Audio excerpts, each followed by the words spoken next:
I suppose this is either a lament or a paean. One of the conversations you always have in France with absolutely everybody is how it's all about to end. How the social system is on the point of collapse. How the healthcare system is on the point of collapse.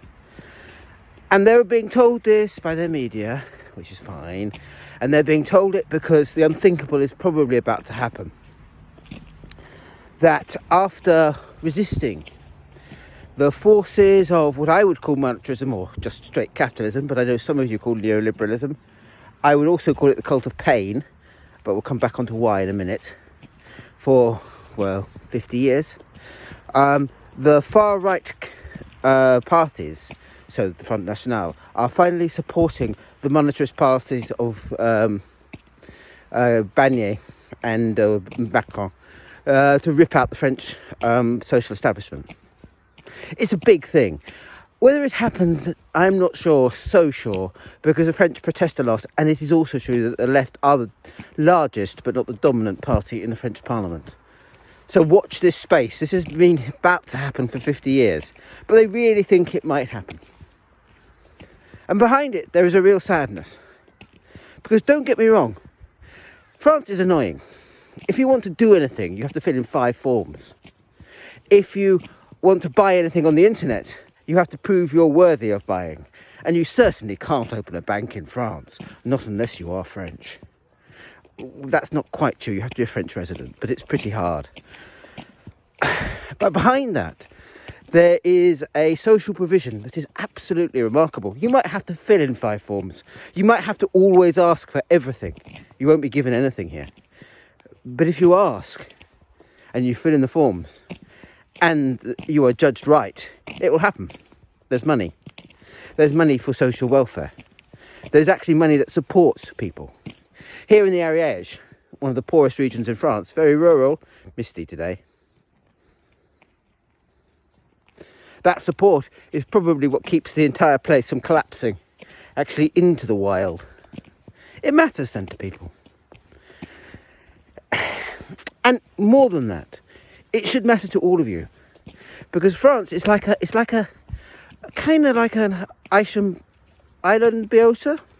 It's like a relic from the past. From that past that I'm 55 now. I don't really remember. But it was a past when the state actually thought it was the duty of that state to look after its people. Okay, to annoy them, but to look after them. And if that meant everybody, including the poor, but also the wealthy, had to pay high tax, well, yeah, that's just what happens. Because that is, of course, the other thing in France. France pays for stuff really by taxing business. I mean, personal taxation is high too. But if you are an entrepreneur here, for instance, you get taxed on your gross income, not your net income. Yep, I said your gross income. So if you are running a business which involves buying lots of stuff, well, you can't do it. You have to run a different sort of business. And so they do. And an awful lot of work goes on the back. So the system is working by taxing those small businesses. It doesn't mean there isn't a thriving small business sector. There is, by the way. There are just ways around the system. And for me, that goes right to the heart of what's going on here. Because the idea that taxes pay for goods is one of those little modern myths that is just rubbish. I mean, nobody on my particular bit of the left believes that. And actually, it isn't true. Your money doesn't go into a great big treasury marked money, dollars, and then get doled out to people. That's just not what happens with taxation.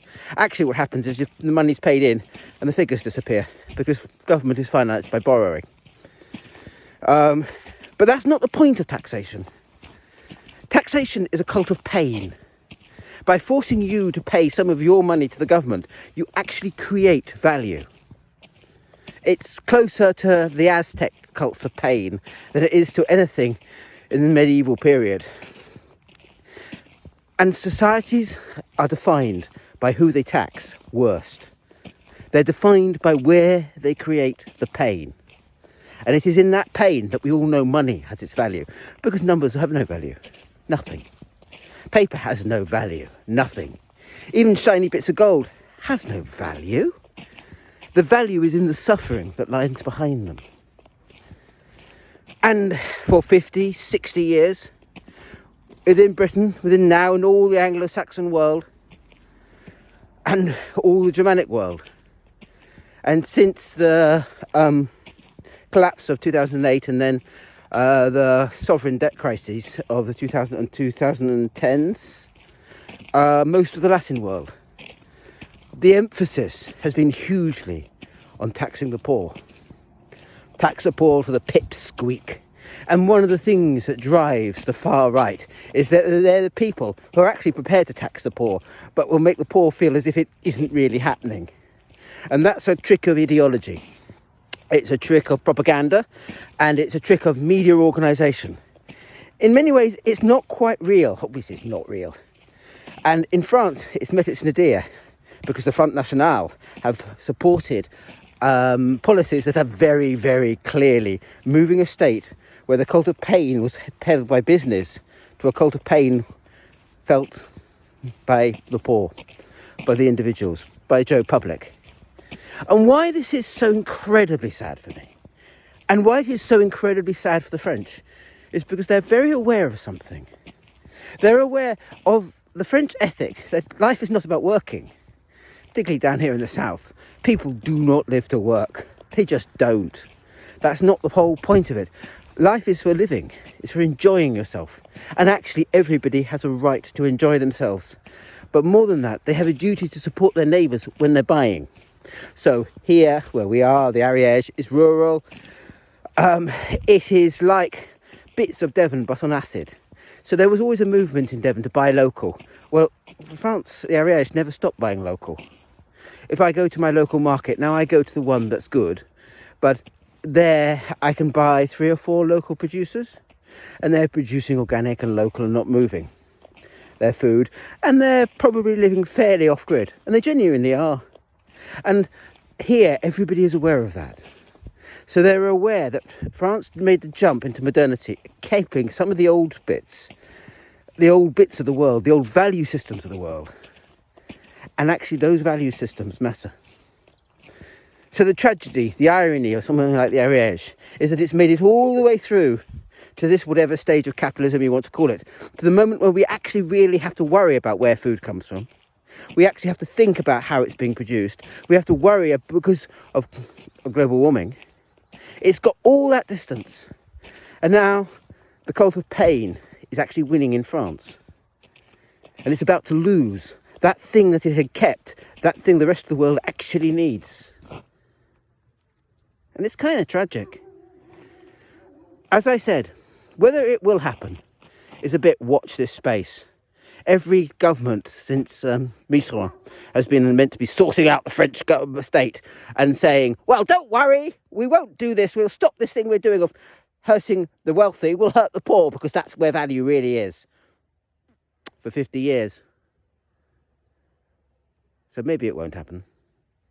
But I'll tell you what. Not only is it a tragedy for the French if it does, but it's a tragedy for our idea of value. Because if money cannot transcend the cult of pain and actually value people for the way they live, it is worth nothing. And what's more, the entire world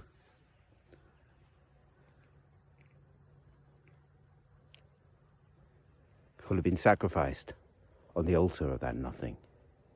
You might have thought the Aztecs, when they had blood sacrifices creating the value for the sun, were over the top in sacrificing 10,000 people.